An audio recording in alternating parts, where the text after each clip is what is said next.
Hello everyone, welcome back to war number 5, that's right, of season 34. Once again, apologies for the lack of audio here. I can't get that right consistently because I'm stupid. But this is another relatively short war. Not having all that many fights these days, but that's fine. It's my fault because I'm assigning them to myself. Um, and I've got some kind of tricky fights here.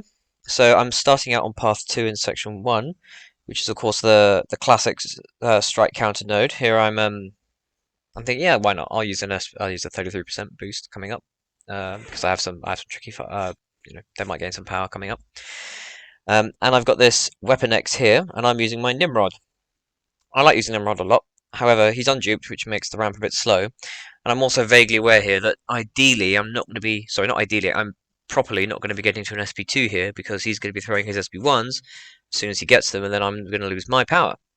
So, that's what I thought going into it. However, I'm going to go ahead and give you all a spoiler. This fight goes absolutely perfectly. I do a nice parry heavy, as I like to do on strike counter, just to sort of play the strike counter a bit. Push him to SB1, and here I think that's fine. I'll throw mine, and then let him throw his.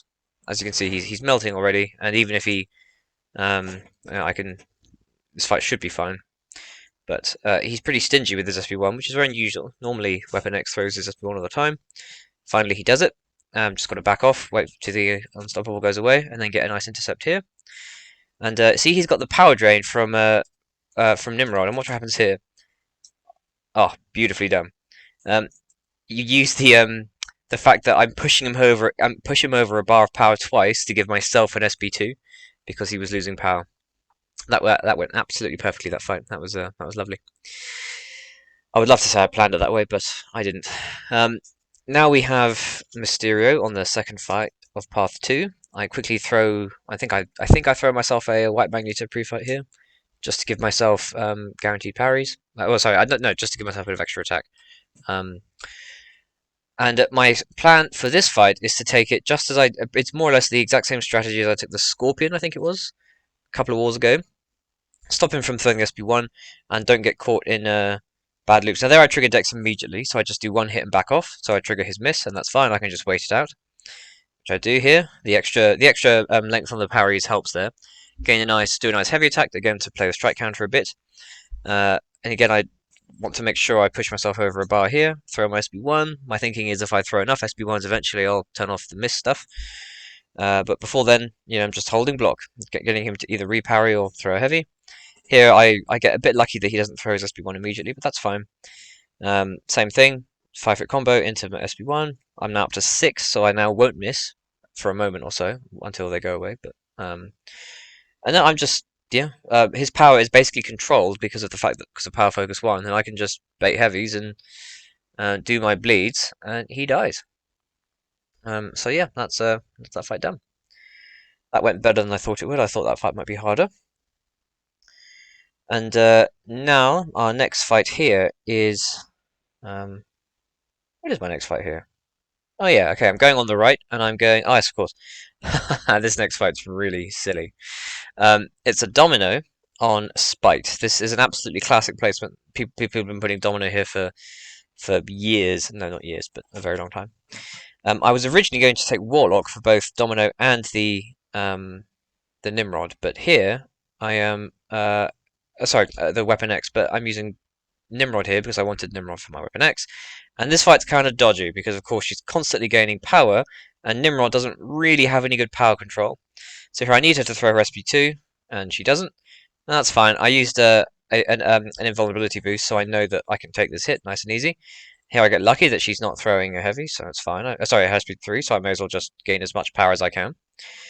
And here eventually she does decide to throw it.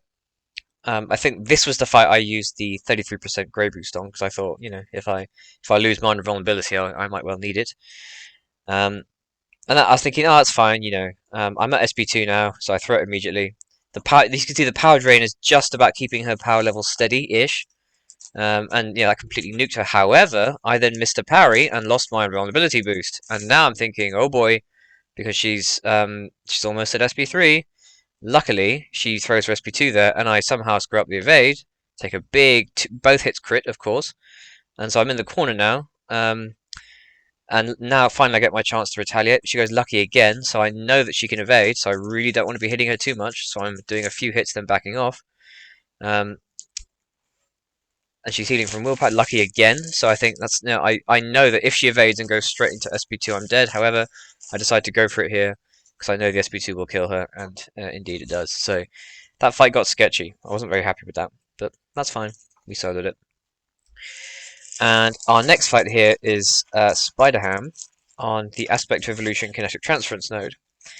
Now, I play. Notice White Magneto's on my team for later fights in the war, but uh, so I'm not using him here. I don't think. Uh, this fight, I play this fight absolutely terribly. So for anyone watching, here's a lesson in how not to fight Spider-Ham, right? And my first mistake, I'm thinking is, well, this is a safe fight. I won't need the invulnerability. So therefore I will save one and use a Pulse Up 1 boost. Now, of course, that's a colossally stupid thing to do against Spider-Ham, because he's building his charges already, because he only builds his charge when I'm at over 1 bar of power, so off the cuff I've given him 3. And I just should have realised and thought about that more going in. That was just really, really silly of me. Here again, I push him to SB2, because I'm thinking I'm just going to nuke him. I try to evade the SB2, and I just don't, so I get, they crit, and I'm down to here. I know I can't throw my SB1 because then I'll lose my life model decoy, so I have to wait and let him build his charges and go unblockable and evade and all that stuff. And yeah, as you can see, this fight's just turned into a mess, all because I didn't. Because I used that Pulse Up 1 boost. It was really stupid. Now I can see here I've not got any spider nonsense or whatever on me, so I can throw my SB2. Well, no, I don't. I don't know why I don't do that. Maybe I do that in a moment. That's right. I think I just wait out this his charges are about to vanish, and now I'm thinking, okay, I can throw my SPT safely. Does a reasonable amount of damage, and I can kind of go in here. At this point, I just want this fight to be over, so I do the full combo, and I do win. So yeah, that was supremely dodgy, and played and strategized terribly. But that's all from me this war. So thank you for watching, everyone. I will see you in the next one. We ended up losing this war, well, and that's fine. So yes, see you all in the next one. Ta-ta.